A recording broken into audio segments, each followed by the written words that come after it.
days I've been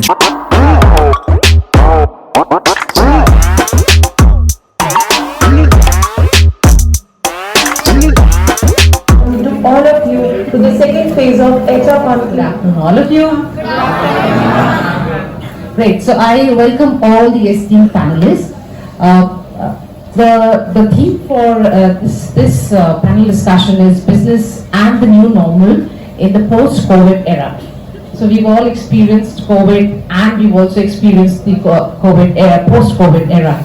So the COVID-19 pandemic, it disrupted the dynamics of workplace on a global level.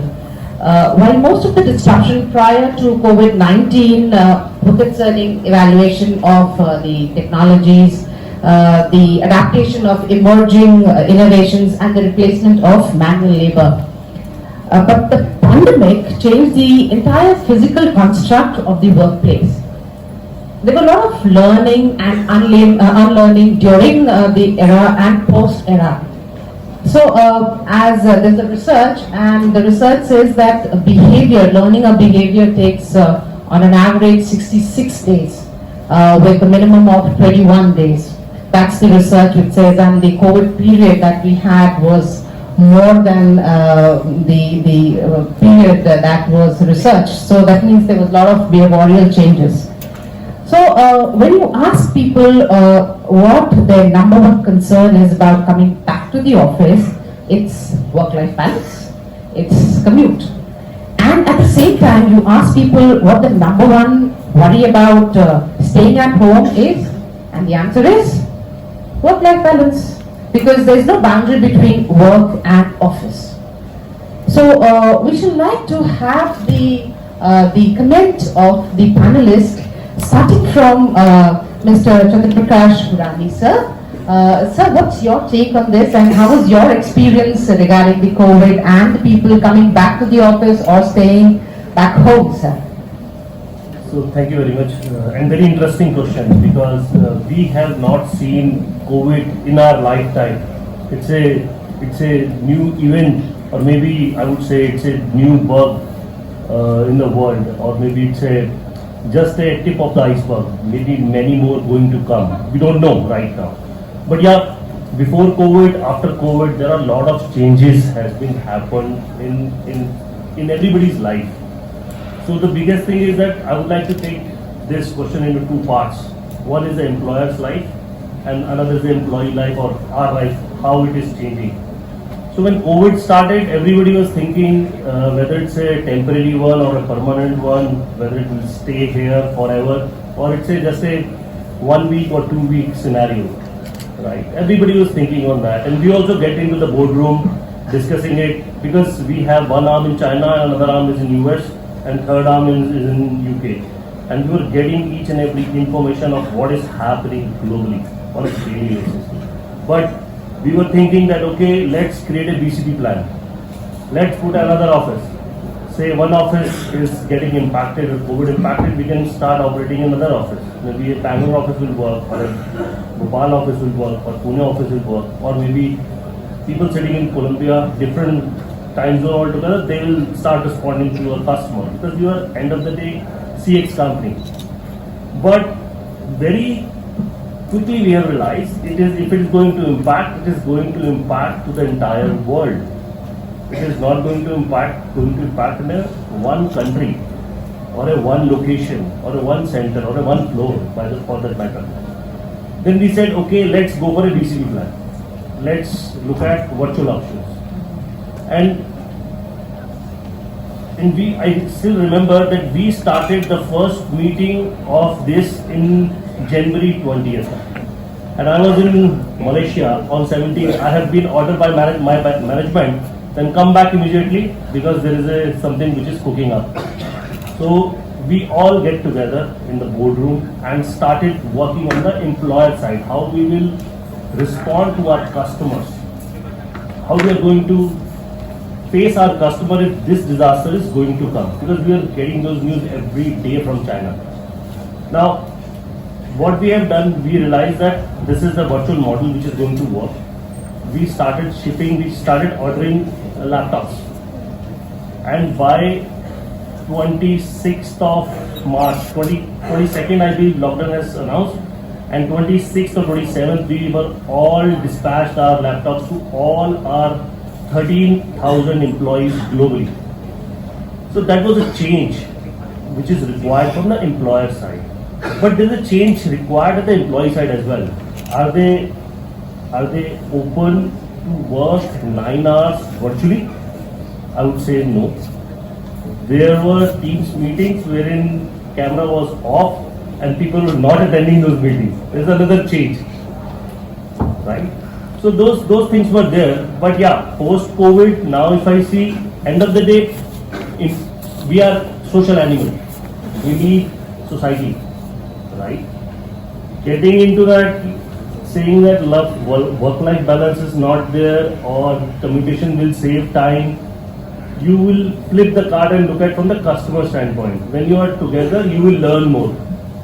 When you are together, you will innovate ideas. When you are together, you will make changes in customers' life. But in isolation, you can contribute only a FTE job, we call it in our corporate world. It's just a contract, and you are delivering 8 hours. That's it. You are not learning new. That's my thought. Right, sir. Very interesting. In fact, we were also discussing that unlearning at times becomes more difficult than learning new things.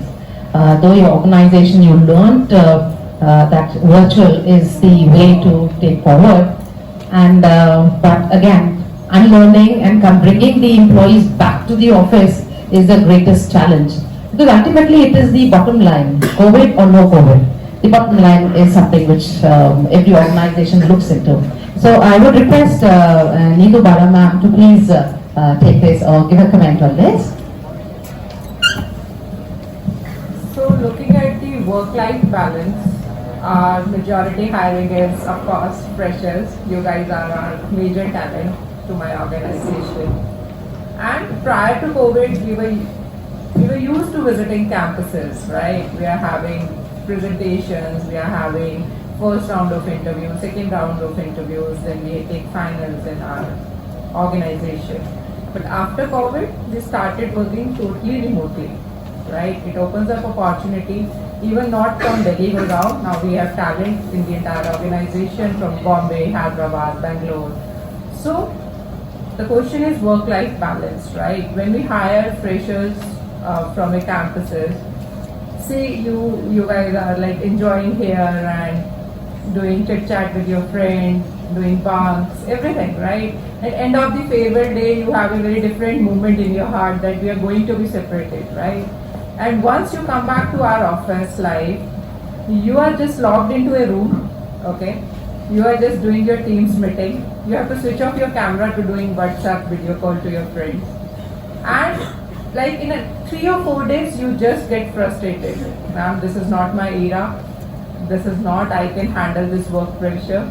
This is not the like work-life balance I can manage. I never thought about it, right?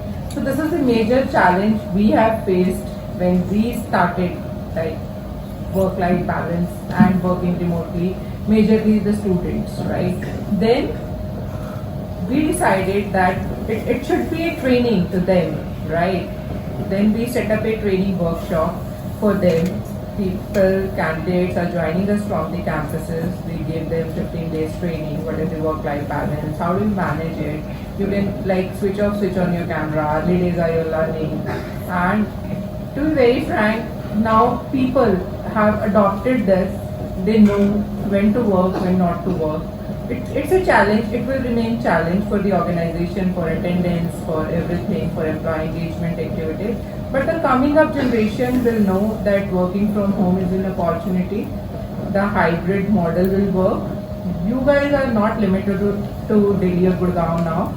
You are open for like more cities, more opportunities. So it's benefit to the young generation and it's a challenge for us. That would I say. Thank you. Absolutely. Thank you, ma'am. In fact, every threat gives rise to an opportunity. And that's what we humans are very good at, converting a threat into an opportunity. And that's what we've done it also. Sir, regarding your organization, how the work-life balance, getting employees back to the office, or making them work in the virtual mode, how it was difficult or not difficult, and how did you people manage it? So I request Puneet Ravit sir to give his comments on this. Sure.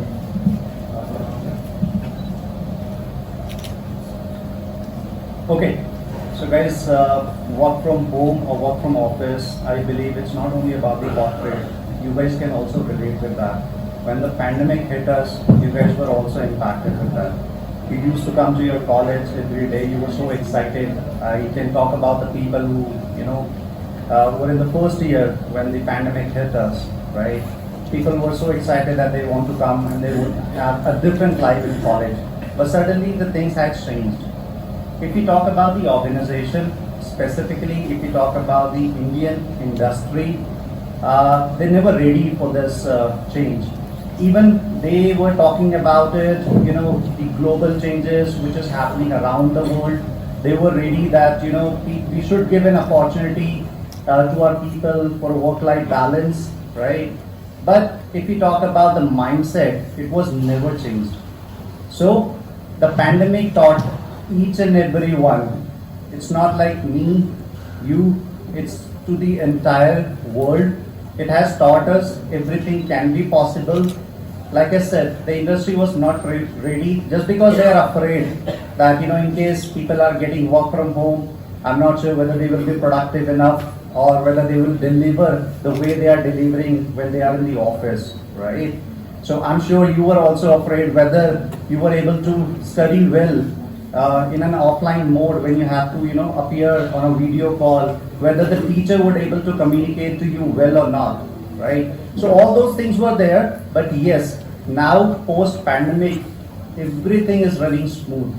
There is no challenge. When we were at home, we were more than 100% productive. It depends on an individual, I would say. It's not about, what a manager or an organization will say. It's an individual responsibility to understand that there is a change and the change has come with some positive. So it's all about, an individual, I would say, a person who is working from home has to decide, because learning cannot be stopped, whether you're in office, whether you're at home, whether you are studying here in a college, it cannot be stopped. So with that, I would say when we talk about our organization, we are still in a hybrid mode. So pre-pandemic, we all have seen that, and it's been ages, we have been seeing that our parents are going to office, and from that, we have learned that I also have to go to office and this will be my whole life if I'll be a part of this industry, right? That perspective has been changed now. So when we talk about our organization, the win-win situation, which I would say nowadays, it's a hybrid mode. People are ready to come to office, but eventually they do not want to work 5 or 6 days in an office, and that's a fact. Every industry, every organization is aware of this fact, and that's a reason. I think hardly there are organizations who have started working 5 days or 6 days, in a week. So I think it's a work-life balance. It gives us an opportunity as an individual or as an employee that I can have a balance with my work and with my family as well. So family matters the most. When we talk about the pandemic, I think we used to go to complete 8 or 9 hours in an office, apart from the commute time. So if I include the commute time, it was like 10 or 11 hours I was spending in the office work only. 8 hours sleep, if I would consider, I hardly get 4 or 5 hours to give to my family, right? So that was something nobody had thought of. The pandemic has given this opportunity to everybody that, there are other ways. You have to reevaluate. You have to think about your family or a different thing as well. It's not about working in the office. So I think these are the changes. And if we talk about the hybrid mode, it's a win-win situation again, like I said, for everybody, where employees are also, happy to come to office twice or thrice in a week. Like it's mentioned by Mr. Chandar, it's still uncertain. Nobody knows what's going to happen now, right? So it's better that we should continue with this. I think it will definitely benefit the organization and the employees as well. Thank you, sir. Good learning that, in fact, we all know, we've understood the importance of life, importance of health, and importance of family. 2 years taught us what is the significance of this, and I think that's the reason why people want to spend more time with their family rather than traveling. And we have experienced this. There's some people are traveling a lot. In fact, the news says that people are purchasing a lot of things. So that's what they've realized, that money is nothing but just pieces of paper. Now, so with this, sir, coming to you, Ravidua, sir, what is your experience on the work-life issue, work-life balance issues, and how easy or difficult was it to go to the online mode and come back from the online to the offline, or your organization is still in the hybrid mode, or how are you taking it, sir? Alright. So, first to answer your question, what our organization is in. So our organization is obviously in hybrid mode. And I can safely say that for most of the ID and IDS organizations are working in pretty much hybrid work, and pretty much every services industry. Now, moving back to work in 2020 was a groundbreaking event for everyone across the world, right? The entire world was shaken, and then there were certain norms which were broken, that work cannot happen from home. It can only happen from office, and the productivity will be higher, but actually it's the other way around. When everything moved back to home, businesses saw that productivity improved drastically. People were able to spend more time with their families. They were able to acquire more skills. There were a lot of things which people unlearned and learned, right? Acquired new skills which they utilized to develop new ideas, new solutions came in, right? So everything happened while we were thinking that remote work cannot happen, right? Now, the question that you have is, what is going to happen, or what are the key challenges people are right now facing, or the businesses are facing for bringing people back to work, right? So pre-COVID, we were already in office. We were working, like Puneet said, we were working for good 8-9 hours, and then spending 2 hours sometimes in commute if you're traveling from Gurgaon to Delhi, or Delhi to Noida, right? Again, right now, there is an ecosystem which people have built in while they are working at home, and they don't want to break that ecosystem. In 2020, we were forced to break an ecosystem which was for everyone, right? Nobody had a choice. Probably if businesses were given an option whether you would want everybody to move to work home, probably they would have not chosen that, right? Or taken a phased approach of moving people back to home. Now, bringing people back to work and back to offices, you would have seen it makes headline as and when any organization announces 5 days a week, right? So that's also a change that is required. Right now, you cannot just put a forceful change and ask people to come back to work because it will disrupt the ecosystem which people have built in their end, right? There are so many knowledge workers who have moved back to their hometowns and not in Delhi NCR, but they are working for organizations who are operating out of Delhi NCR, right? Or maybe working out of Bangalore or Hyderabad or other locations, right? Now, if you would ask them to come back, the immediate response will be, so as a human being, the immediate response to any change will be, no, I want to avoid that change first. So if that happens for businesses, I think the immediate response which people are going to give, hey, I'm going to flat out, right? If not your organization, I'll probably find another organization which will give me a remote work, right? So that's a kind of a mindset change that is required post-COVID, and an advice in all of this to the young crowd. All of you would have probably enrolled into the college during the peak pandemic, right? And probably missing out on the fun days which people say, okay, we want to go to college, enjoy and have fun with our friends and maybe do mass bunks like Puneet mentioned or Bala mentioned. So when you are on the other side of it, when you have to go to offices and work, right? You are constrained, working 8 hours, right?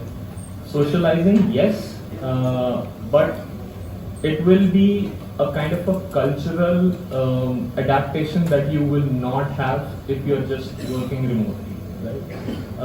So when I said instant advice, I would say when you join an organization, make it a point that you at least spend 1 or 2 days in a week in the organization to learn the culture of the organization, to learn how the organization or the kind of work that is happening there, does it really resonate with the kind of your goals that you have.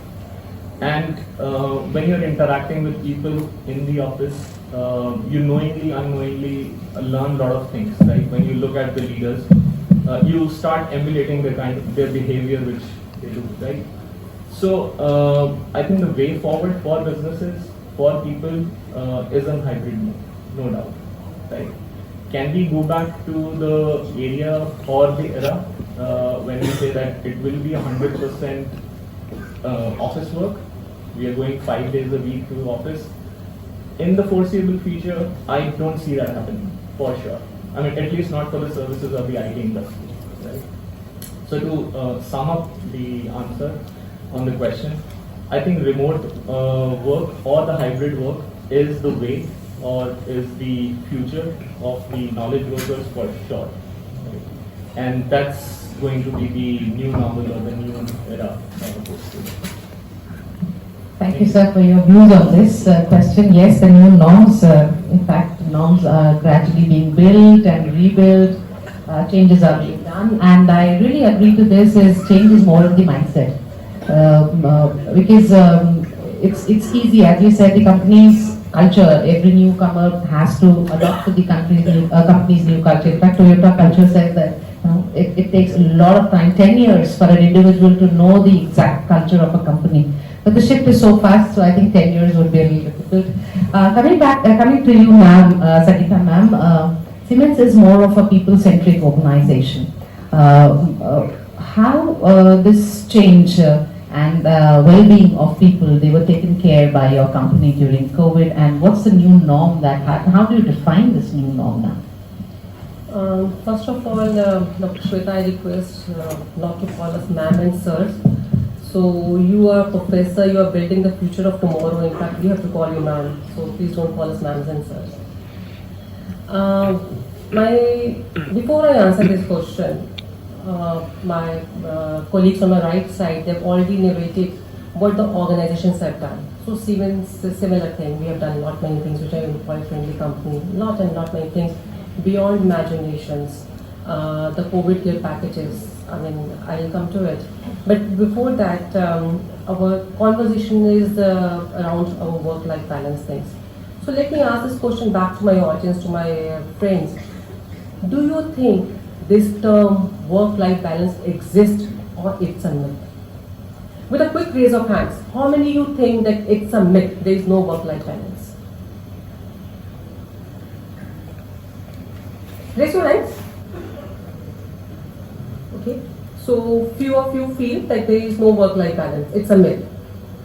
Okay, gentlemen and ladies, I'm on the other side of the crowd where I say it's not a myth, it does exist. But what is work-life balance? This term is so much used, overused by the entire world now. But what is work-life balance? Maybe for me the work-life balance is if I'm able to attend the PTMs of my daughter. Maybe the work-life balance for me is if I'm able to come and spend some time with you and my office is allowing me. So work-life balance is a term which is very widely used and misused. Because companies have moved from the performance, from the rigid culture to the outcome-based culture. So companies are more concerned what is your outcome, what are things you are delivering at the end of the day. Whether I take 2 hours off during the day, but at the end of the day, I have been able to deliver what I am supposed to. So all the companies, I mean, all my colleagues on my right, they have shared that what the companies have done it. All the companies have done a major thing, and all companies are phenomenal companies. They took care of the employees so well. But what is work-life balance? It is like if I'm allowing myself or my company is allowing myself to do the things which I want to do. And before COVID, we had multiple span effects in last 2 years, multiple. There was COVID 1, 2, 3, never ending. There was Ukraine war, more than a year. There was a huge devaluation of rupee and dollar. Some span effects, one after the other, keeps on happening. What we have heard, what we have learned during that. So work-life balance, ultimately we are rolling and boiling down to work-life balance. But yes, the term exists, but it has a different meaning for each one of us. I mean, maybe before COVID, Siemens was a company, 10 hours or 12 hours in a day we were in office and all those things. So leaving at 5 o'clock, and one of my colleagues told me, oh, it's a half day. And I simply smiled and said, no, I have to go for another shift. I have to go and take care of my family. So the culture and mindset were very different. But during COVID, all these things taught us so many things that yes, there are the multiple shifts which we are doing. Being a male or female in the house, you are doing multiple shifts. You are playing the chores of the house, you are working also, you have the kids also in the house, so multiple things. Work-life balance exists, the term exists, but it has a different meaning to each one of us. And companies, as an employer, I'm from the HR, I'm representing the human resource. As an employer, we've been bashed on these terms when it comes on the survey. How is a work-life balance? And we were badly bashed. 0, 0, 0, 0, 0. It's all negative. There's no work-life balance. Then we actually debated what is work-life balance. We are now outcome-based company. It's outcome-based culture. And honestly, what is a culture? When 90% of your organization do some things 90% of the time, that is a culture. So unless we feed the employees, we feed each one of us, that it's up to me to have my work-life balance. My company is concerned for my outcomes. If I am doing the outcomes sitting at 2 in the night and I'm doing a day, I'm doing something else, or I'm whatever that I want to do, that's a work-life balance for me. So there are no defined rules. It's a hybrid model, understood. 2 days, 3 days, whatever we want to do. There are no defined rules. Rules are, it's a late for only for some corporate governance things. But how do we implement in our life? That is very important. Your generation, Gen X, Gen Y and millennium generations, where you will be looking on the moonlight working. What is moonlight working? You are working for Siemens in the morning, you are working for EXL in the evening, and for any other company during the night. So you have to define your work-life balance. Nobody will come and define, okay, Siemens is like this, EX is like this, and so on. Define your work-life balance. It's outcome-based. I have to give my deliverables. Company is only concerned for it. And allow me to speak 2 lines in Hindi. I remember one thing on this. क्या होगा कोसने से अंधेरों को? क्या होगा कोसने से अंधेरों को? अपने हिस्से का दिया खुद ही जलाना होगा. And that is work-life balance. Thanks. Very nicely put.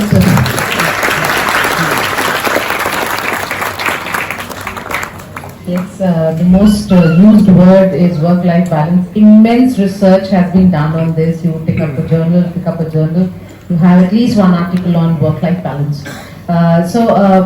Yes, it is individuals to define what is work-life balance, would they want to make work their life or like their work. It's up to them. Coming to you, ma'am, Sheetal ma'am, your take on this work-life balance and how difficult or easy it was for your employees or for you to get the people back to office. Absolutely. Thanks, Shweta. And thanks, Sangeeta, for putting it up so well. I'll probably take it one notch further to what Sangeeta just mentioned on work-life balance. Frankly, I don't know if it was difficult, easy, and a lot of people have been debating on this, post-COVID.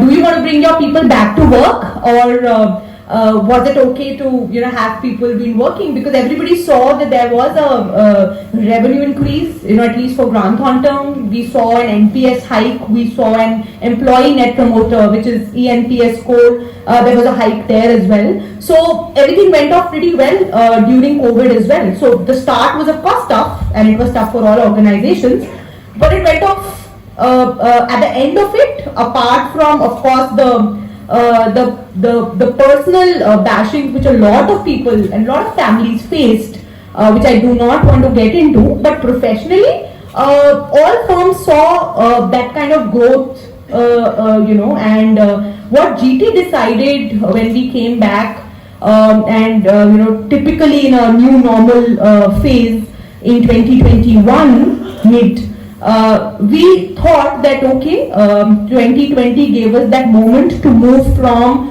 profit over people policy, and that's what the adaptation was, that people is the core, and let's focus on caring for our people, caring for their families, caring for our clients, caring for our communities. So that care became like a key thing for us, and we thought that okay, if everything went off well, people have settled into that mode, there is no point of uprooting them from that culture and saying that okay, a new normal aa gaya, come back to work.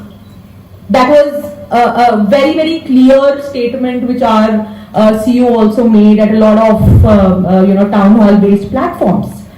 So what did we do? We said work-life balance is something we really don't want to talk about. COVID taught us to integrate work and life, and we thought it is not about work-life balance anymore, like Sangeeta also mentioned. It is about work-life integration.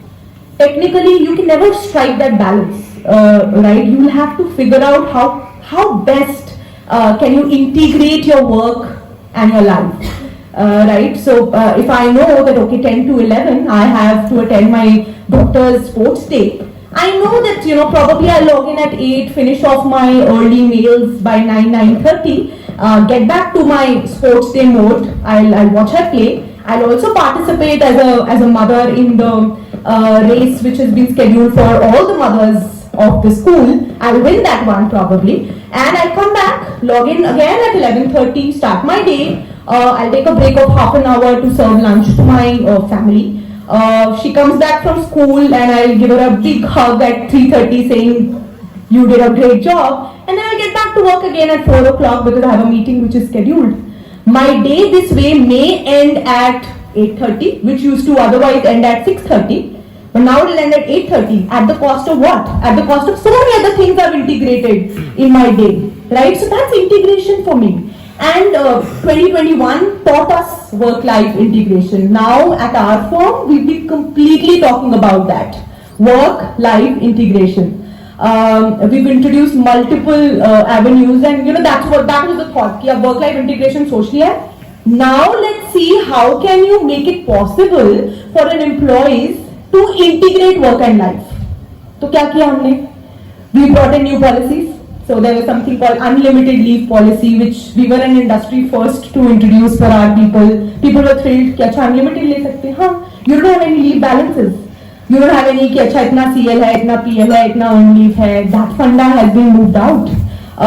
So unlimited means कि obviously there was a this thing कि यार मतलब इसका मतलब लोग daily छुट्टी लेके बैठ जाएंगे, So there were conditions around it. It was you have to discuss your unlimited leave. You have to plan your unlimited leave with your super coaches, with your super managers, and then decide. Automatically giving that trust, giving that autonomy to people, it gave us back. People plan their leaves, and it is fine. So if you say कि अच्छा मेरे को Thursday, Friday छुट्टी लेनी है because I have to go back attend to my family, but these are my deliverables, I will make sure मैं Monday, Tuesday, Wednesday करूँ. If I am doing 12 hours, it's my choice. Monday, Tuesday, Wednesday, I am putting on those 12 hours and finishing off. Like Sangeeta also said, it is outcome driven, and you choose that outcome. So for us as a firm, it really worked out well to give that trust, to give that decision to our employees. कि तुम decide करो, तुम क्या करना चाहते हो, हमने ये policy define कर दी. ऐसे नहीं कि कोई policy announce कर दी. We did a pilot for about 2 quarters, went off well, people were happy, ran a survey after that. And then we said, okay, April 2021, we launched it as a policy. Then we said, okay, hybrid is what is our default mode, like a lot of others also said. But we introduced in parallel flexible working tracks for our people. So you can choose to go for 100% work from anywhere track. तुम गोवा से काम करो, तुम hills से काम करो, तुम plains से काम करो. That's your choice. But if you want to go for 100% work from anywhere track, you want to opt for it, discuss it with your super coach, with your co-super coach, and choose, go for it. That was one. Second was work from office. So for example, somebody like me, I enjoy going to office because I like to connect with my clients, I like to connect with my stakeholders. So it's fine. I come to office 3 days, 4 days as per my convenience, and 5th day I'm at home. But there's no stick of कि Monday, Tuesday आना ही है. There's no stick. I choose that. So that also was the second thing which helped us a lot. Second was, and the third was the ultra flex principle which GT adopted to. Again, an industry first, and we take a lot of pride in talking about it to our people. That we as a firm believe in ultra flex. Ultra flex means we give our people that flexibility to choose what is working best for them, to integrate their work and life. And people did it fantabulously well. It was, the response was amazing. They can choose to wear what you want to wear. So it's an ultra flex attire. I have a client meeting, I'll wear a blazer. I have a casual day at work, I'll be dressed in smart casuals. So of course that doesn't mean that you're wearing bantered jeans, you're wearing off shoulders. No. But you are choosing what you're wanting to wear, which is making you feel comfortable at work. So who's had that authority? The employer. When you give that, I think for us as an organization, 6,500 people, worked out well.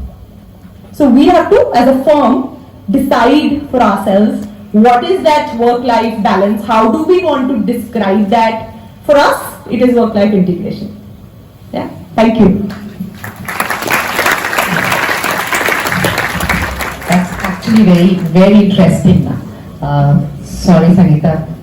We got so used to saying ma'am and sir, so it may, so change is a little difficult.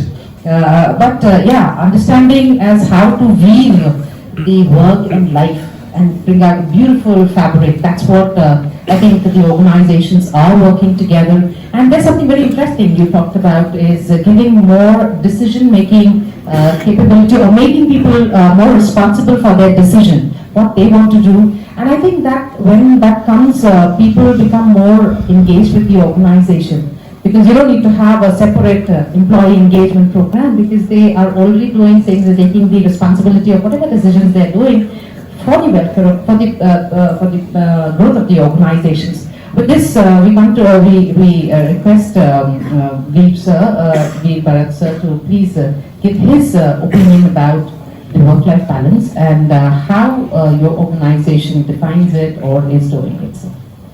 Hi. So good afternoon, everyone. I represent the company called Yamaha Motor Solutions India, which is the global capability center for Yamaha Motor Japan globally, and we are supporting the IT side of Yamaha globally at a global level. So, as the topic of this discussion is that what has changed, and the one that we are talking about the work-life balance. So, for us, it is a big change because what happened being from a legacy industry, like the manufacturing and all the policies, processes are driven by our the headquarters as a manufacturing company. So the high work from home that we have heard first time once the the COVID came, and later on that we realized that yes, it's working really well. People are happy, and now as we have discussed that return to office is a challenge that has we need to deal with.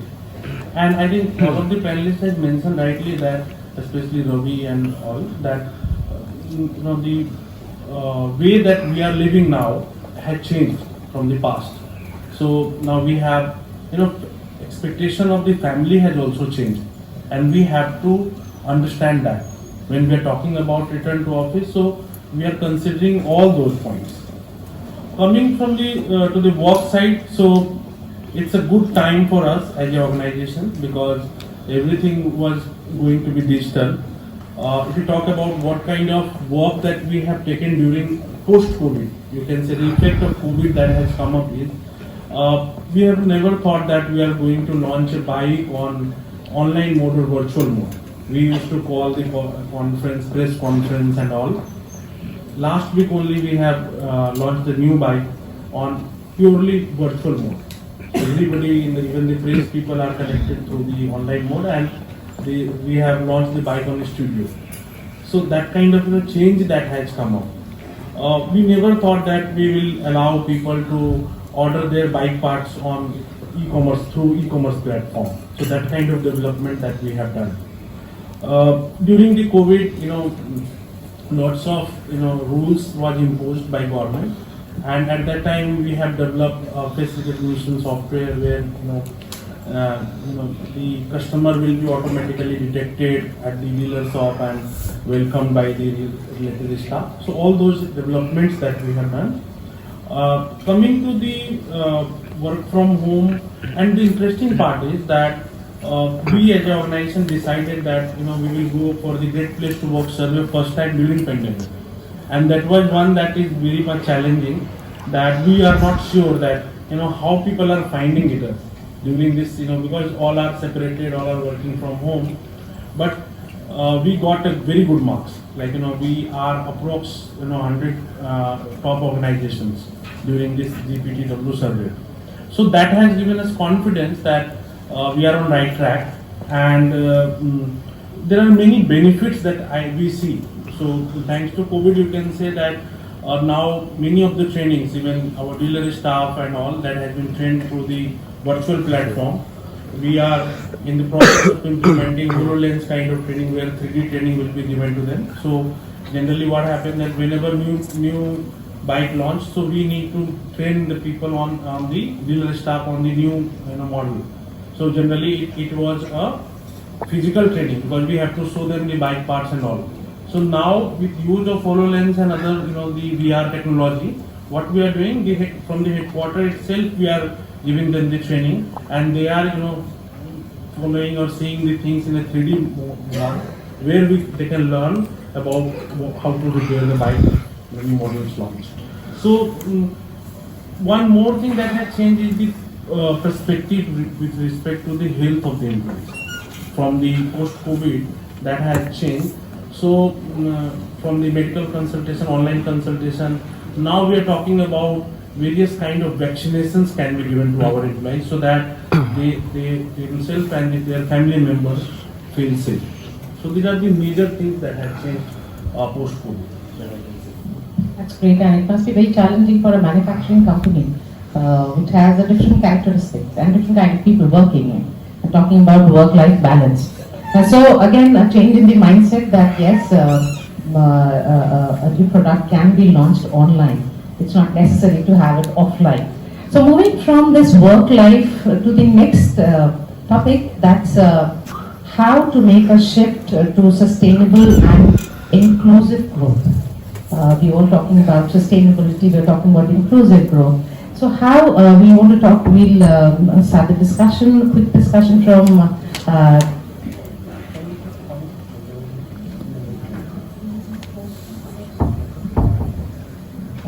so we would take all the questions. We'll give 15 minutes to the students so you can prepare your questions.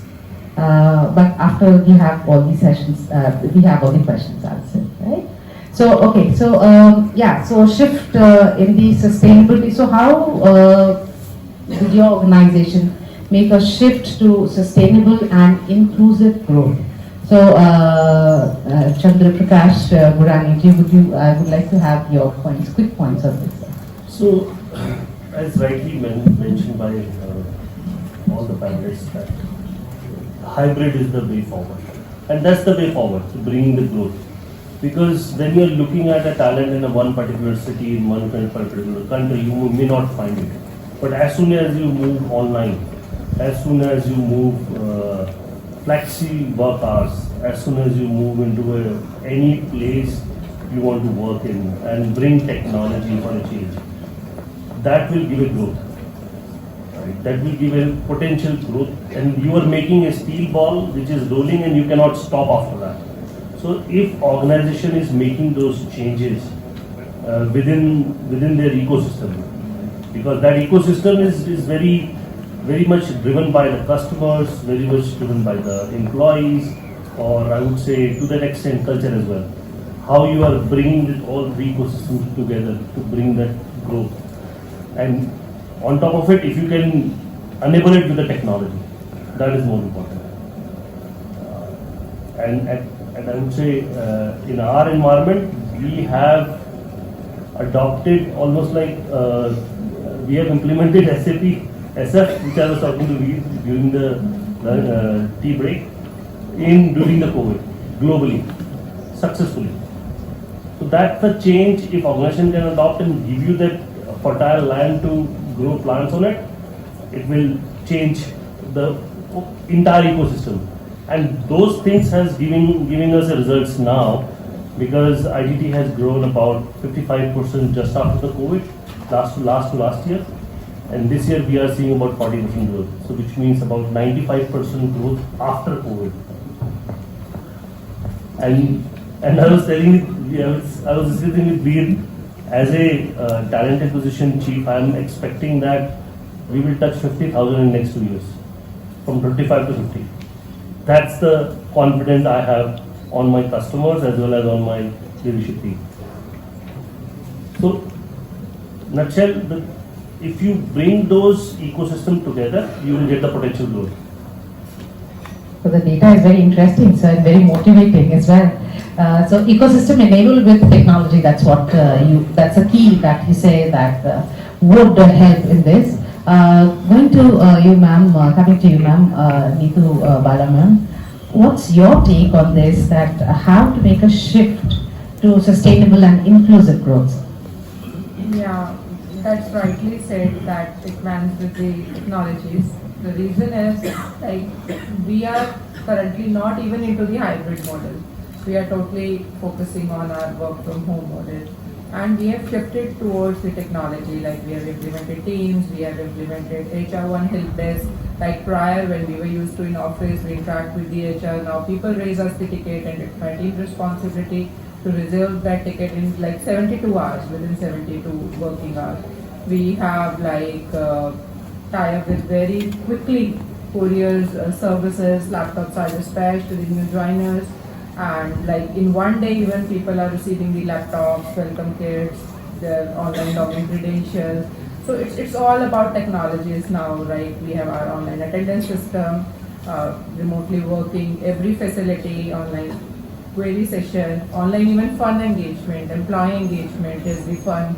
Employee engagement specialist we have now. Like, so we are looking towards next 10 years probably working from home, and as he said, his organization grows up, and we proudly said that after COVID we have achieved like 75% growth by having vertical talent from different cities.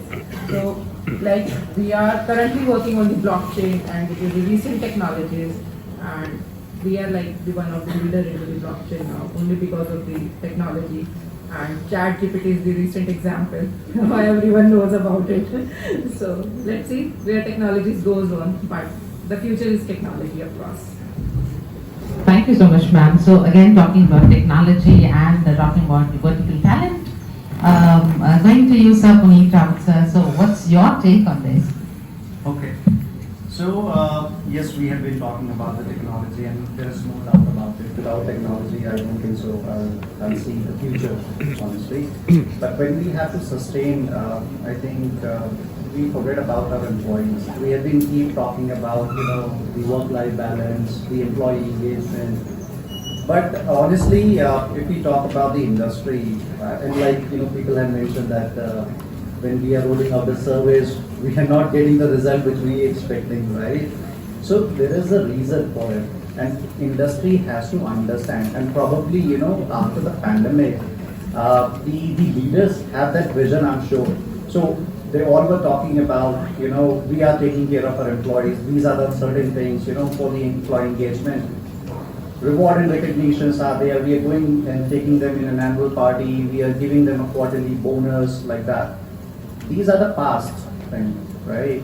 So when we talk about the future, it has to be different. People have already seen, and I'm sure people are not happy with that.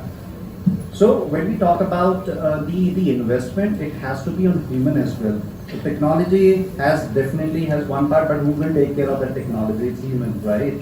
So till the time your people are not satisfied, people are not happy what they are doing or whatever the benefit they get from the organization, it's very difficult to survive in the market, right? And that's why we are always keep focusing about the employee engagement part. So if you talk about my organization, honestly, I've recently joined the organization, so it's too early to comment on that. But this is, if you talk about past management, this has been nominated, or I would say awarded as one of the most admired organization. So work-life balance, if I talk about my organization, I think I have seen a good culture where they respect the decision. So for an example, if somebody has to take in a decision, so the transparency is the another thing. So earlier what used to happen, leader were not transparent. So this is what I felt, out of my experience. So nowadays, people would want to see what's actually happening. If you are making any decision, we should be a part of it. Like, my colleague has mentioned that, we ask people, what do you want, right? Before rolling out any policy, we at least take an advice from these people. Probably they have a different mindset. Probably they're not ready to accept it, right? What are the other options we could have which we have not thought of it, right? So I think as for me, we have to invest on human being, and I think that will definitely help and take the organization to the next level. That's very interesting. Investment on human beings. Technology is important, but who's going to run it? And in the earlier session, we were also talking about being more creative, how we can be more creative. And with this, I request Ravi Dua sir to tell how his organization, or what is his views on how to make a shift to sustainable and inclusive growth, or how organizations are doing. So first I'll share my views on sustainable growth for my organization and any organization, I would say. So I think for any organization to sustain a specific growth, if they want to increase their revenues or EBITDA by let's say 10% year on year, I think it's leveraging technology is one aspect which panelists have spoken about, and ensuring that people learn those technologies to deliver the outcomes is obviously a vital thing to do, right?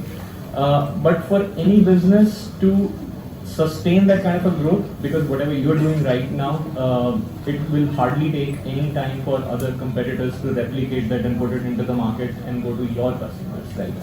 So I think it is very important for the organizations to pivot at the right time, right? And ensure that their strategies are relating to what consumer or their end customer actually is looking forward to. Now, in our business area, what we look at, I primarily work for analytics division of EXL. So wherein the business is to generate insights for our clients. Now, how do we generate insights? By understanding the customer data, right, which our clients are collecting. So in a nutshell, we know what exactly the customers of our clients want, right? So we are focusing on those customers to generate strategies for our clients. When we can do that for our clients, we can do that for us also, right?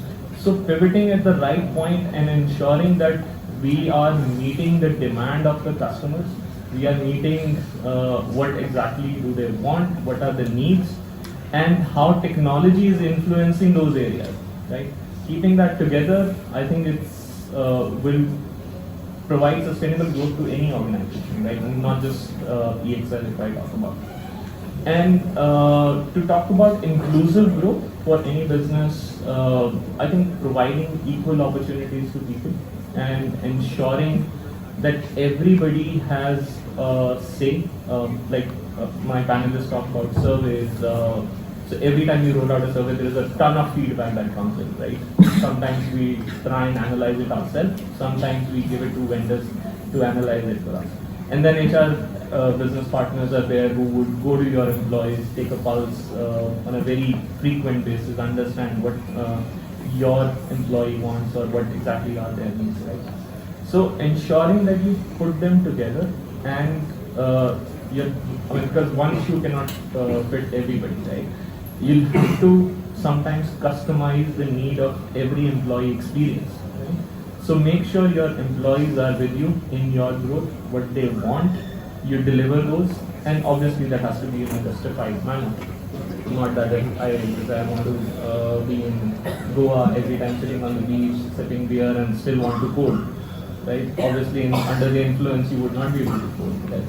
So those are some of the things which obviously you cannot cater to, but making sure that all your employees are being taken care of, their experiences are being taken care of, is a way forward, which will, for any business, will give you a sustainable and inclusive growth. So that's my take on it. Thank you so much, sir.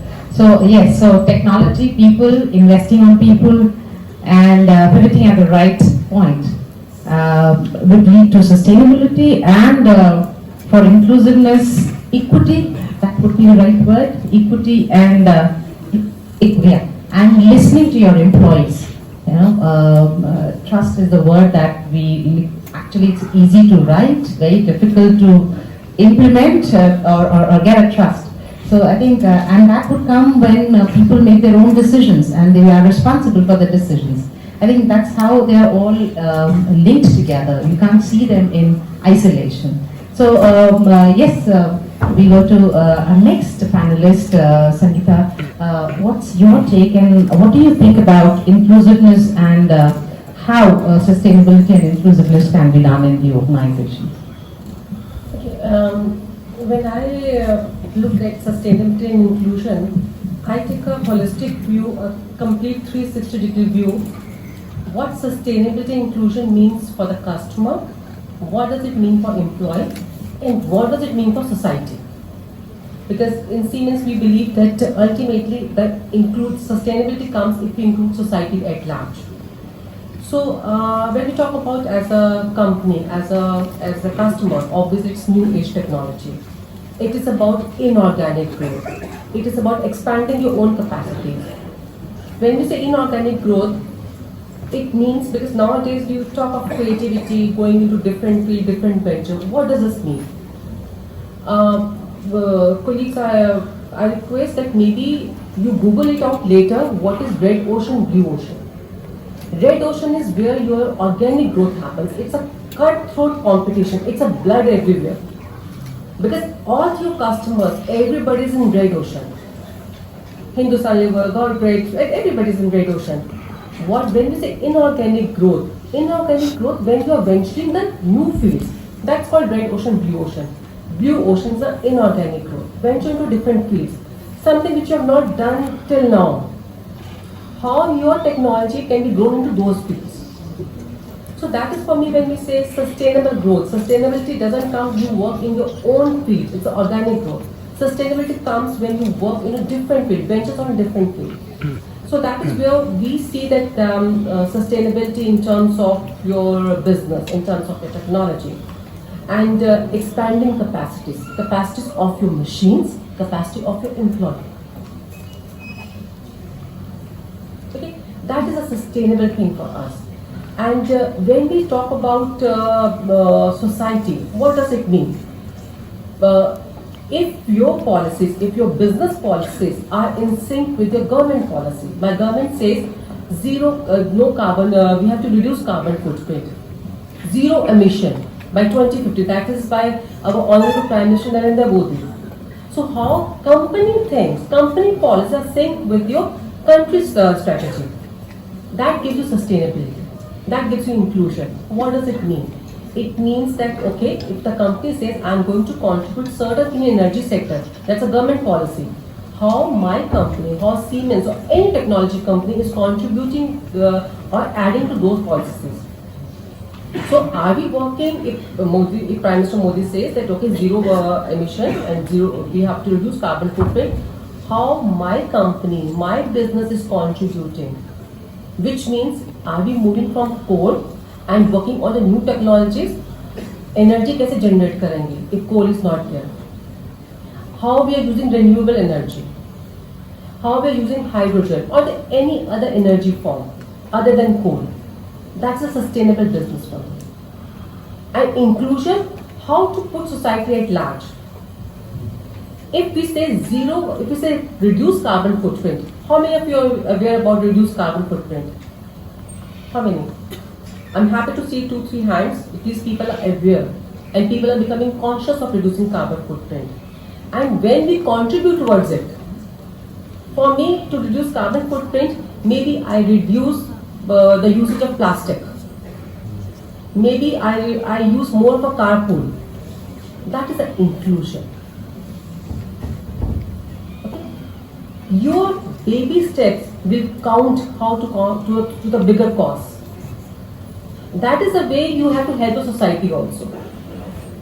And I'm happy there were only 2-3 hands, but at least the pulse is there. And this you need to make it contagious. And how you can contribute as a student, or how I can contribute as an individual. Am I disposing my waste into the appropriate bins?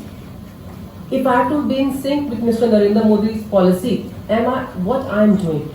So in Siemens, and my view is like, when we talk about sustainability and inclusion, it has to be holistic.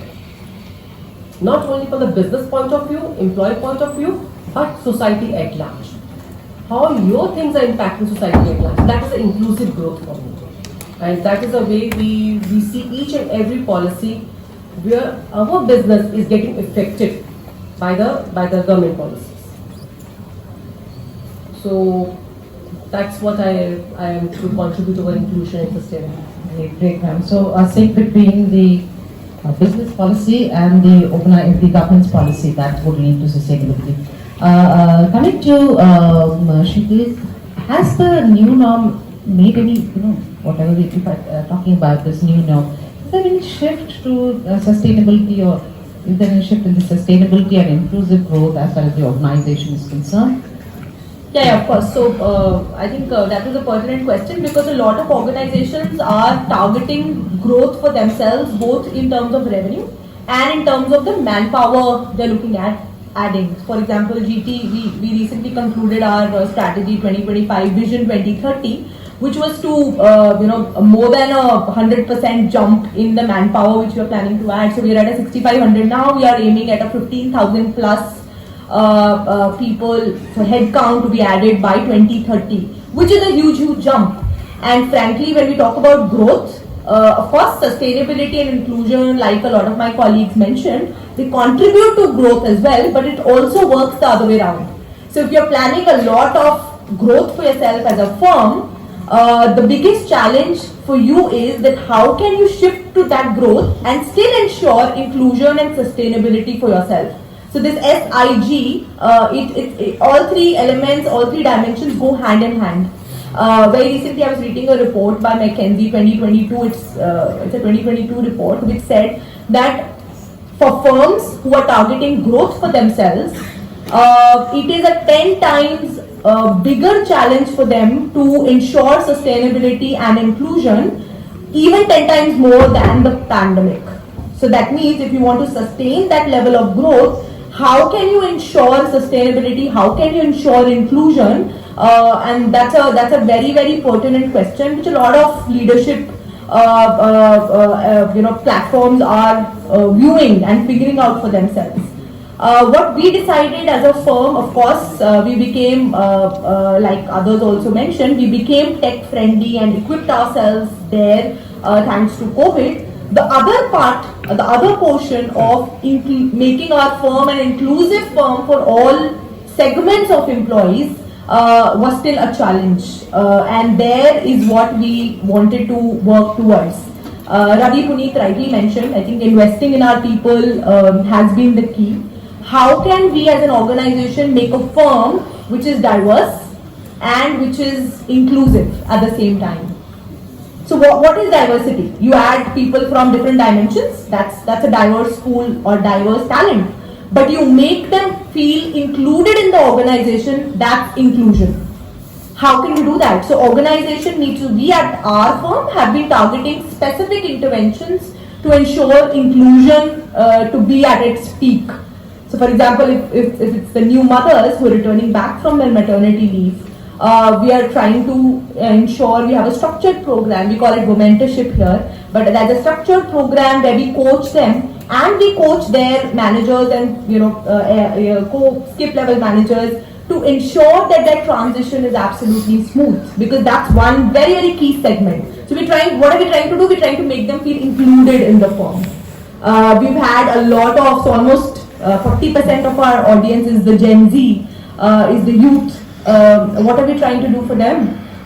So we've recently piloted a 4-day work week at GT, where we've said that okay, we'll practice this for 6 months. So we are moving to a complete 4-day week environment where people would be allowed to choose their 4 days that they want to work for. So again, that's completely targeted to our latest gen. We thought that okay, let's experiment, let's pilot. If it works out well, we'll introduce it across the firm. But again, that is for our people to choose from and ensure that they feel included. So the idea is, yes, growth is important, growth is targeted, but it is only possible if we are able to make our people feel included and ensure that inclusion is at its peak at the firm. Rightly said. In fact, people do talk about diversity, but the challenge is inclusion. How do you ensure that inclusion? We are actually running short of time, so I would request all the panelists to keep their views a little brief so that we have more questions from the audience. They have a list of questions. So coming to you, sir, so again said yours is a different organization, different characteristics, more of manufacturing. How do you feel that there is how to make a shift to sustainable and inclusive growth? Okay. So as we have mentioned that I have to keep answer short. So we as an organization, we have a concept called Kando. How many of you know about it? Kando is a Japanese word. There is no direct translation in English or Hindi, but the meaning is that when your customer sees your product, so the wow feeling should come. So that is called Kando creating company. Yes. So this is based on the 5 principles that we talk about: the styles, innovation, excitement, confidence, and emotions. When you put these 5 principles in any of your product development, it becomes a Kando product. Means it gives the wow feeling to the customer. When it comes to the sustainability part, so Vision 2030 document has been released by our headquarters, and that says about art of human possibilities. What does it mean? It talks about A refers the advanced robotics, R refers the rethinking solutions, and T refers transform mobility. So all these 3 ART that I am referring is towards this sustainable growth. Means till now whatever we have achieved, whatever we have damaged to our the earth, how the next era should be sustainable. Whatever the thing that we are doing as an organization as a whole, how we are going to sustain that. When we talk about advanced robotic, that helps in reducing the waste when the human works. So reduce wasting of the waste is high. So this advanced robotics help in reducing that. When we talk about rethinking solutions, so how we can reduce our dependency on the conventional thing. How we can think about the non-conventional thing that can help to sustain for a longer period.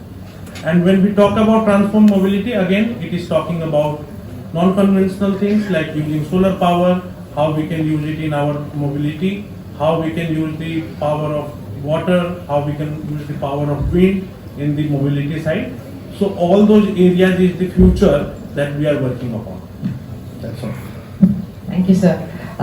So a lot of new ideas, new things that have come up and in fact been shared. So we go to the next question. that's on very interesting thing. That's great attrition or great attraction. What is the reality? So would like to start with Ravi to answer, because you're into with Puneet Rawat sir, you're into talent acquisition. So what is your feel, and then we'll go to next to Chandraprakash sir.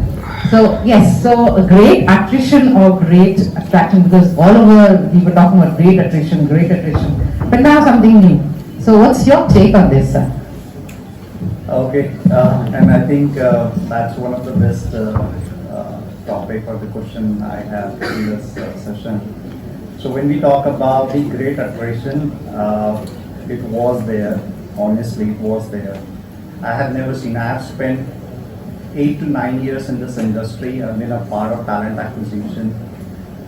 Even before, people who have spent more time in this talent acquisition team, they have never seen such an attrition. People were looking for an opportunity right then and there. Whatever the opportunity they had, they just pick it and then they are leaving the organization. So when we talk about the attrition, it was huge. The market was bleeding. We even did not realize, until we got to know that half of our organization is left. So what happened actually in that, so pandemic in 2020, everything was blocked, no projects, nothing was there. I think the world was closed, right? We were at home doing nothing, most probably doing the transactional work, right?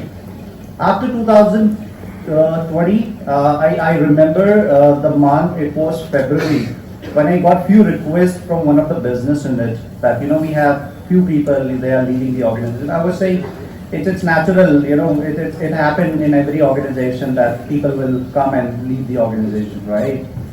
Then the next business leader came and said that, we have 15 people who have resigned today. And I was like, okay, it could be an exceptional case, right? I have never seen, but yeah, it could be. It's keep happening. Every day we are getting an information from the business, we have an attrition. And then the alarm was raised, but I think people were not in that mood that, we should go aggressive, we should do something different, right? We were just following our, old method that, we'll hire a backfill, we'll do the Naukri search, we'll hire people from employee referral. That was the period, even you cannot trust your friend whether he will join your organization or not. That was the period, I'm telling you, right? People are committing, that, it's my dream organization. That's how they were quoting actually. It's my dream organization. I'm ready to hire. The day they're supposed to join, they don't answer the call. Look at the situation. It happened. It really happened. And then, every Monday when we had the joining, we were so worried because even on Monday at the time of joining, we were not sure whether the person will be coming in or not. And going ahead to hire a backfill of that person will take a whole lot of time, right? So yes, if we talk about the word where we say, it was a great attrition, yes, it was there. With my experience, I'm sure the other people are also indirectly can relate to this, honestly.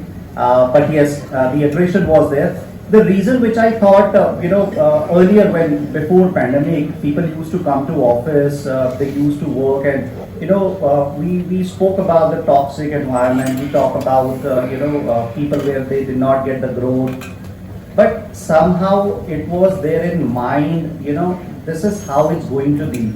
This is the culture of every organization, no matter where I'll go, right?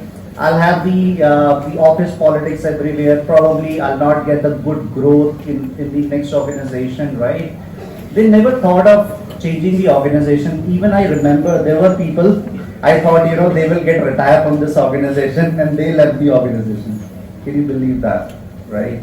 We were so sure, even they were so sure that we're not going anywhere. But in this pandemic has taught us so many things. Like we were talking about our health, we were talking about our family. We never thought of it before. We used to go to office and come back to home, spending Saturday and Sunday with the family. That was the life all about.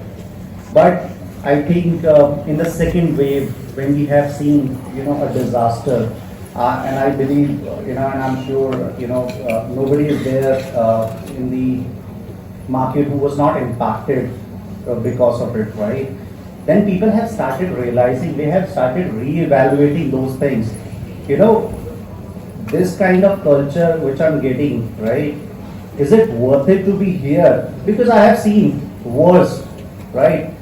There can't be anything worse than the pandemic. Honestly, nowadays we can say that, right? So with that, people have changed their mindset. I think I should reevaluate, my priorities. Probably my priority now is my health, right? Priority is now my family. I should have given a good time to my family. I should not think about working 10, 12, 13, 15, 16 hours, in a day. So that perspective has changed, and that was one of the reasons I would say, people have started leaving the organization. The second reason could be, a new projects are coming in. So obviously, when we were in 2020, everything was shut down, right? There were no new projects. People were sitting idle, in fact. So at that point of time, after that, the business have anticipated that, we will have a huge work of, flow coming in next couple of years. So they have started hiring. Even there was no need, but they were hiring people in buffer because they believe that, the opportunities will be there. We will be getting a lot of projects in the market. So that could be another reason I would say there was a great attrition. When we talk about the opportunities for the organization, yes, it is there for the organization as well. Like we were talking about spending more time on the employee, right? I think there was no deep dive any organization has done. Though it's there on the papers, it's there on their policy, but they have never done it before. So these are the certain things, I would say the organization has thought of now. I'm sure the leaders have a long vision, considering that, this is a new era, post-pandemic, where we always have to take care of our employee. Otherwise, anybody can leave the organization. Nobody is loyal to the organization, to be very honest, right? It can happen only in government job where you will spend your entire life. But honestly, in a private sector, it's not that, you are spending your entire life there. As soon as you see an opportunity, and like I said, the mindset of the people have changed now, right? So they're seeing the life in a different way now. So I think these are the two factors I would say, because of which we had a great attrition. Opportunities, the organization had a lot of opportunities nowadays. So IT is something they have to work on, considering that people are in a hybrid mode and they have to mostly operate from home. Right, investing on people. The old methods will not work. They have to come up with some new ideas, some creative ideas, which will help the new employees. So I think with that, I would want to close this conversation. Thank you, sir. There's always a fear of no shows. that's there, and going back to the cycle of hiring people and so much of time. With your permission, with the permission of panelists, can we open the forum to the students, because we can have more questions from there. Students, any question? Yes, we have one. Please introduce yourself and ask the question.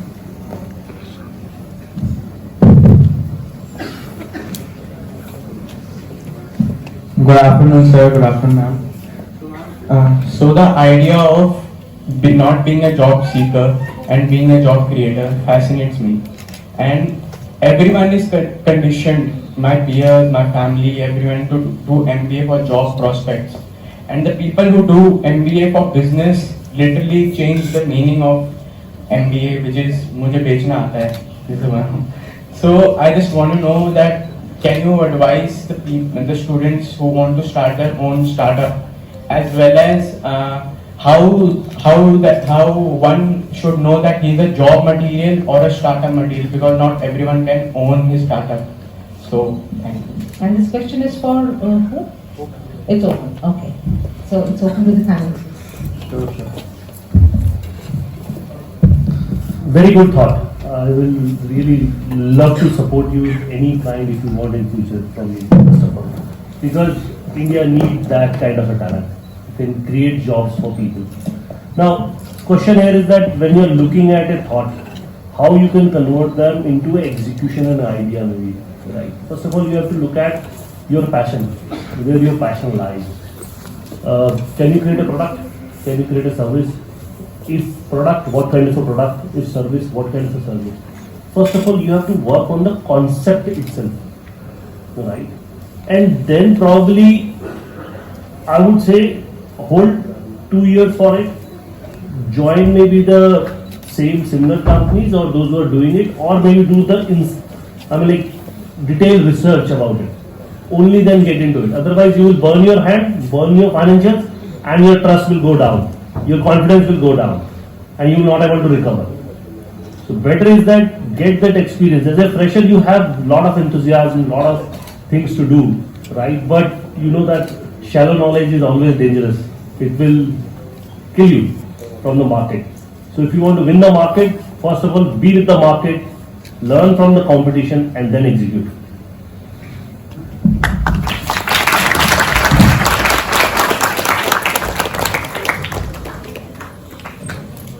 Can we have the next question? Yeah.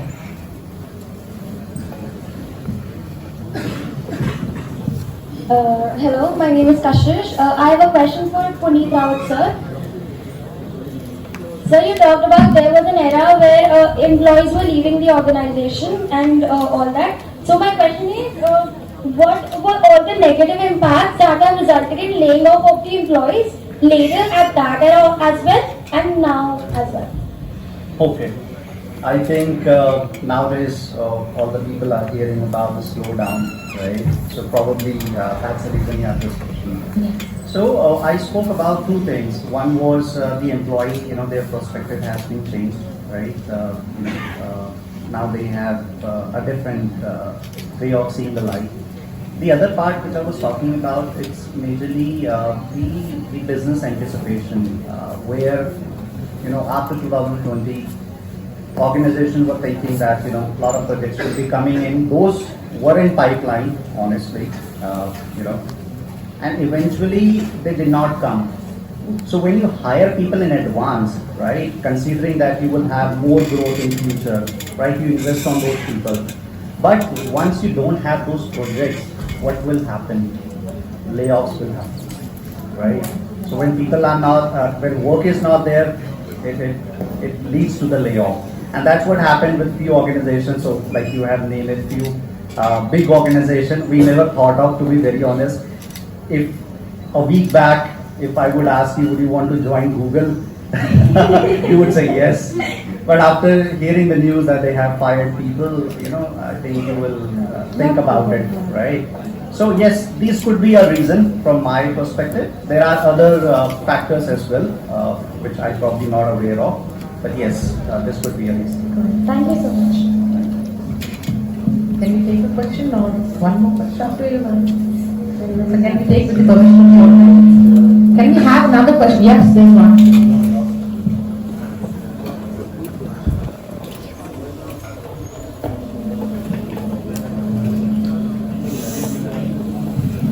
Good afternoon, everyone. My question is for Sheetal ma'am. As Brentford is expanding from accountancy, so how technology will impact people in consulting? Keeping in mind that recently a big consulting organization has announced its partnership with OpenAI. So I think from a profit and a growth perspective, it may not, because every organization has their own niche in which we operate, and Grant Thornton of course has it spread across about 27 business units. That means there are 27 different segments of advisory services which we provide to a different set of clients. So the impact, definitely this will not impact as such, But yes, it's always good to get that kind of competition, that kind of competitive spirit, because it drives us to do even better and to get there from our targets perspective. So not really impact, but yes, I think from a competition standpoint, it's a good competition per se. Thank you. Thank you.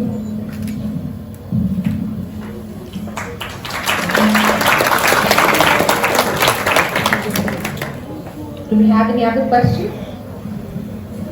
Yes. Okay. Yeah, so I think good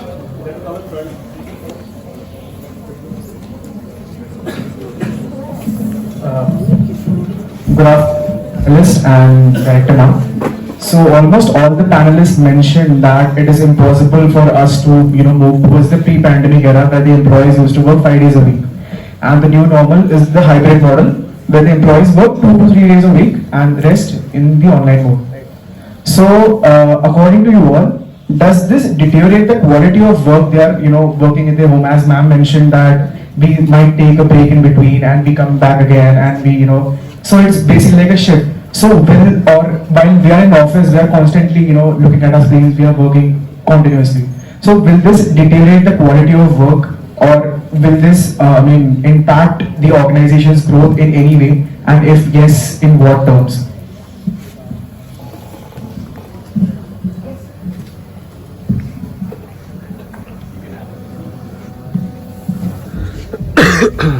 So just to answer the question, will it impact or deteriorate the quality of work? To my knowledge, no. There has been few studies which have been conducted in 2021 and 2022 as well, wherein we have seen a lot of rise in productivity. Organizations were churning more revenue. Organizations were more profitable as compared to the pre-pandemic era. There was a shift in the mindset when pandemic hit. People were at home. There was a constant fear at the back of the mind, will I lose my job, right? So I have to be honest to what I'm doing right now. And in that shift, somewhere we have put in more efforts. We've been more conscious of our deliverables. We are evaluating the quality of work that we are doing ourselves, right? And we are taking charge of the work that has been assigned to us and delivering it to the best of the possible efforts that we can do. Whereas when you're in the office setting, you are constantly looking for kind of guidance, support, and approvals when you're doing something. Okay, is this good enough that I've done, or should I improve on it, and things like that. And there was a recent study conducted in October of 2022 or November 2022. Maybe I can share that. In US, people were asked to come back to office, and there was a significant drop in the productivity when people were 5 days in the office, because obviously they are spending probably less number of amount of time, more time socializing with people, and probably so whatever be the factors, right? But there was a significant drop in the productivity. But having said that, going back remote, going in a hybrid model, I think it puts a lot of onus on the employee itself, wherein they take charge of the kind of work that they are doing, and productivity tends to improve than deteriorate. Right, so that's my take, and a lot of studies have proven that. So I think that should help.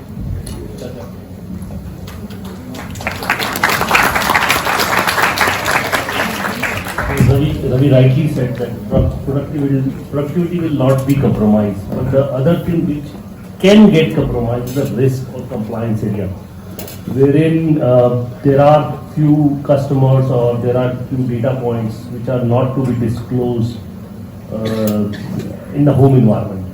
For example, the customer's credit card information should not be there, or maybe his personal information should not be there, which might be a risk. Right, while you're working in office, that is, that will not be compromised, but work from home, those can be compromised, and that's why those works cannot be managed at home. It has to be from the office itself.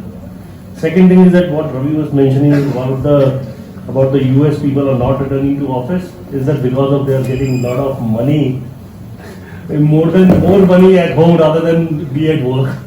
So there are other factors as well to the whole problem. But yeah, quality wise it's okay. I mean, like, the world is seeing a better quality output work from home. To add to this, companies have made a shift. Here they say if it is a performance driven, outcome driven, then it's a shift to the employee also that you are the entrepreneur of your own career. Companies are providing ecosystem. Ultimately, you are the entrepreneur. One of my your friend he mentioned entrepreneur startups, but that is all mindset. If you have an entrepreneur mindset, be you employee or you have a startup, this mindset will remain with you. So you have the ownership of making your career, you're shaping your things. So which means productivity, result, everything.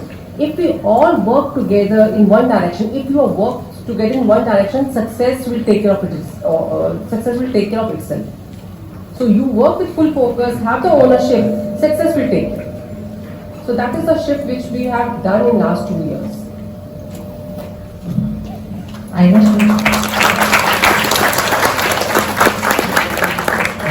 students have a lot of questions, but I think we need to respect the time as well. I would quickly wind up our discussions here. Firstly, thank you all the panelists for your time and for sharing your experiences, your knowledge on this particular topic. Pandemic is something which COVID-19 is something which we've never, humans have never seen before. There were some challenges, but this was a little different. So a new norm is there, but what we've learned is the productivity has gone up, and people are taking more decisions which are more, they're responsible for their decisions. Things have changed. So I think the change is for the betterment, and HR has become more active during during and post COVID. So nice thing, new things coming up, and lot of things to learn. So over to you, ma'am. Thank you, ma'am. Thanks to all the panelists and our moderator for their valuable contributions. It was really an insightful session. We are immensely grateful that you were able to carve out some time for us today. Now I would like to request our moderator to felicitate Mr. Chandraprakash Kurinani with the token of gratitude.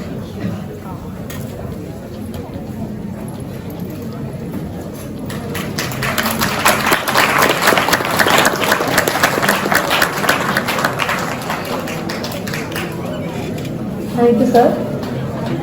Ma'am, now I would request you to please felicitate Ms. Neetu Bala with the token of respect.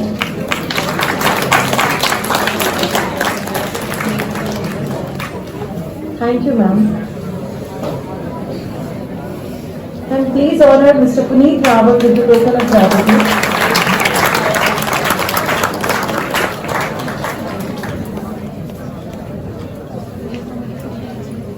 Thank you, sir.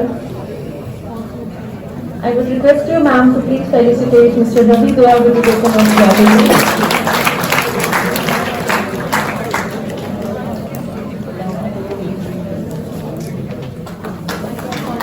Thank you, sir.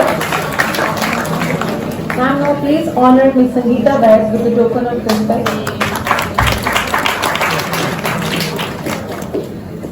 देने तो दो पहले बजा दे देने तो दो Thank you, ma'am. Now, ma'am, please honor Ms. Sheetal Jaraj Sharma with the token of respect.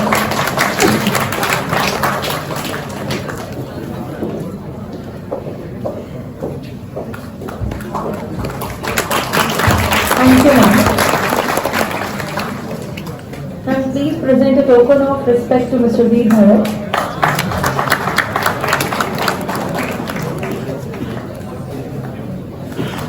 Thank you, sir. Now I would request Dr. Mandeep Singh, Manager Training and Placement Cell, IITM, to felicitate our moderator with the token of respect.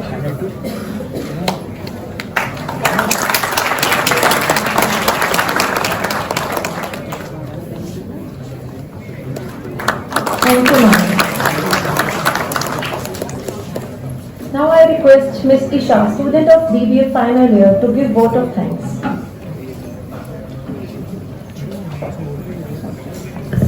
Good afternoon, everyone. Success is not final. Failure is not fatal. It is the courage to continue that counts. And indeed, it took us a lot of courage as well as perseverance and hard work to bring this event to life. HR Conclave 2.0 was a great success thanks to the support and active participation of each one of you. It was a privilege hosting such an insightful and thought-provoking event where we exchanged ideas, experiences and opinions on various aspects of corporate, alignment with the future approach of corporates, aligning to the new education policy and business and the new normal in the post-COVID era. HR Conclave 1.0 was the first ever HR Conclave which was organized by Team Internware in 2020 and was a huge success, laying the path for further editions in future. Unfortunately, things failed to go as planned due to the pandemic and its after effects. As the situation recovered, the initiative to relaunch this esteemed event was undertaken once again with more determination and enthusiasm. However, we met myriads of hurdles and obstacles from the overlapping examination schedule to promoting the event during the finals and more. We still managed to successfully adapt and resolve such issues through our exemplary teamwork and guidance of our mentors. On behalf of Team Internware, I would like to express my sincere gratitude to all the dignitaries and participants for gracing the event with their valuable presence. We would like to thank all the keynote speakers, panelists and moderators who shared their expertise and valuable insights into the latest trends, best practices and challenges faced in the HR industry. Your contribution was instrumental in making the event a huge success. We also extend our heartfelt gratitude to our sponsor who supported us in organizing this event. Their generosity helped us ensure accomplishment of this event and we appreciate their contribution. This event could not have been possible without the constant motivation of our teacher. You guided us not only as our mentors but as friends who stood by our side as a pillar of support and uplifted us to execute the event to our utmost potential. Sonakshi ma'am, Shalini ma'am, Deepika ma'am, Mandeep sir and R.K. Singh sir, we thank you for being our guiding light and inspiration. The task of handling various operations simultaneously and ensuring coordination among all the departments was achieved well. Thanks to the management faculty of IITM, your efforts are truly valued. We would like to extend our heartfelt thanks to our director, Dr. Rachita Rana, ma'am, Dr. Monica Pulshrestha ma'am, and R.K. Singh sir for their faith and encouragement throughout the event. We would like to thank Ms. Shweta Jha, Associate Professor, APJ School of Management, for her valuable presence as moderator. Finally, we would like to thank each and every member of Team Internware who worked tirelessly to make sure that the event is a thriving hit. Despite the exam pressure, they managed to balance everything remarkably, holding the fort for one another. The tedious task of managing coordination between all the departments and ensuring well-ordered resolution for various issues was carried conveniently by the management team. The vital task of shaping the project map of this event from the designing graphic to ensure the entire front and back end work goes on smoothly. The tech team really elevated this event to the next level. The amount of effort that went into drafting such compendious content along with planning event decor, the content media team truly invoked high spirits in the event. Despite all the hurdles, the business development department enhanced the social chain of the event and executed the promotion of the event phenomenally. Your contribution to this project have been valuable. The CR department was a huge help with taking initiative with various complex tasks and providing assistance to all the departments. We thank you for your fortitude. Your efforts and dedications were truly remarkable and have not gone unnoticed. Before I end my vote of thanks, I have a very important announcement for our audience. Internware, in association with the Management Club, brings you GD Competition and Management Sapient to 2023 on March 24th and 25th, 2023. We shall have many great learnings, events which shall be fun too. Looking forward to everyone's support as usual and stay tuned for more updates. Once again, thank you everyone for your presence and we hope to see you soon.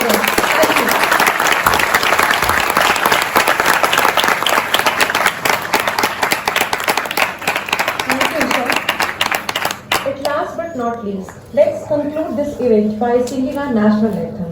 I request everyone to stand up.